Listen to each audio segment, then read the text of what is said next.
Was War of the Rohirrim the right choice to make when it comes to the next film in the Middle-earth cinematic universe? Phillippa Boyens thinks so.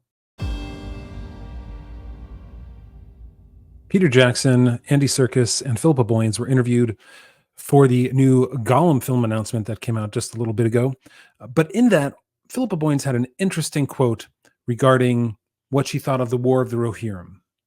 Now, if you're unfamiliar with the War of the Rohirrim, this is the story of Helm Hammerhand, who you saw as a statue, the Two Towers, and the great Hornburg there, Helm's Deep.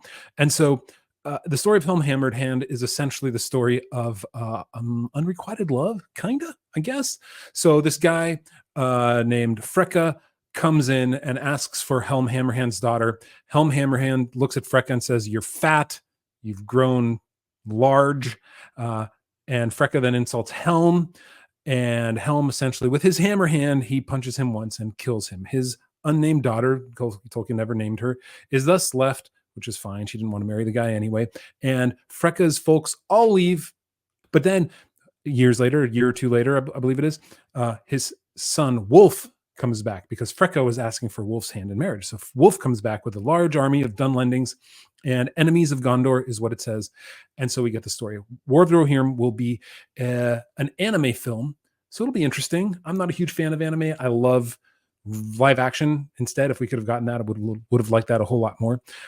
In this upcoming movie, which we've seen a few pictures of, we'll see, I think, a trailer starting around June 9th at the, I believe it's pronounced the Annecy Animation Festival.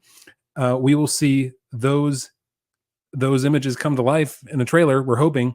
Here's some of the initial concept art. We see Mumakil because the enemies of Gondor would probably be from Harad, right? So you might see them coming to Edoras, which you can see over here in the distance, right back there. And then you've also got this here, right? More attacking of Gondor. We can see the Golden Hall right up here in the upper right. And then we have a new logo, the War of the Rohirrim.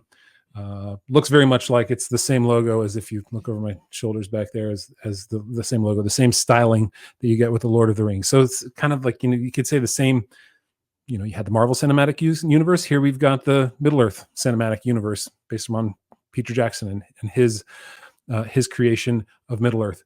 So that's where we are with the War of the Rohirrim. Nothing much yet, but this is what Phillippa Boyens said in this interview regarding this. She said, "We have the right to the Lord of the Rings and the appendices, and that's it. I would love to see that expand if there was an opportunity to do so, but there is so much that is in those three books.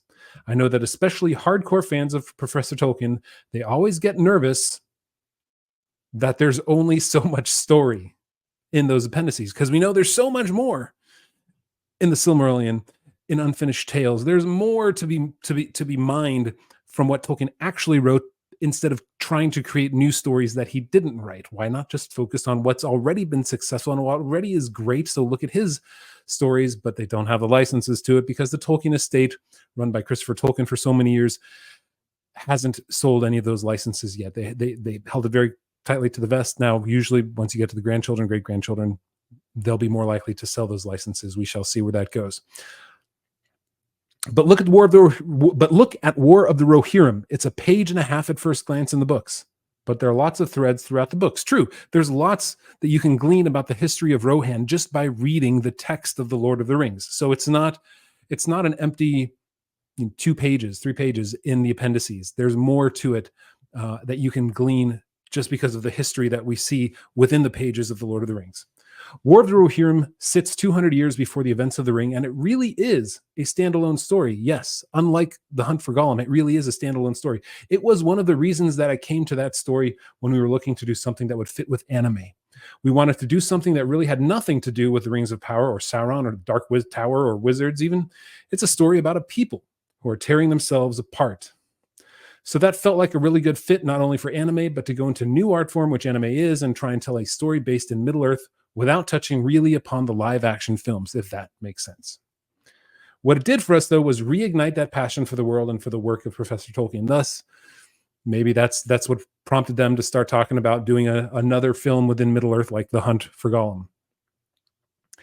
It has absolutely done that, and I think it surprised us. We fell back into the world really easily, and it just felt like a natural fit.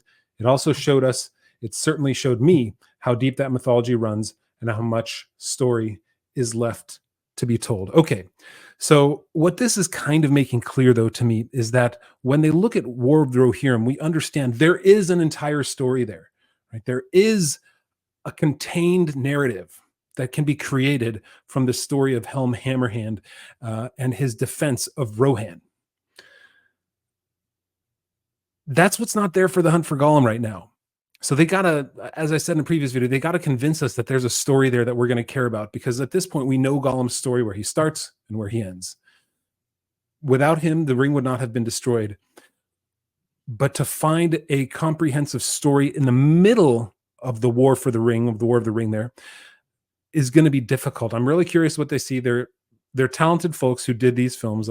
Even though I think The Hobbit was a detour they didn't need to make, and they've made some other interesting films in the meantime. There is some serious talent there that has been proven. So I'm really hoping that War of the Rohirrim is nailed and is a great story, because it's self-contained and we can see such things. It has Miranda Otto in it. It has Phillippa Boyens and the screenwriters writing it. So there's going to be some serious quality there. Will we get that with The Hunt for Gollum? We'll see. But what she's saying here about War of the Rohirrim, I'm looking forward to it. It's a great story, and it deserves to be told.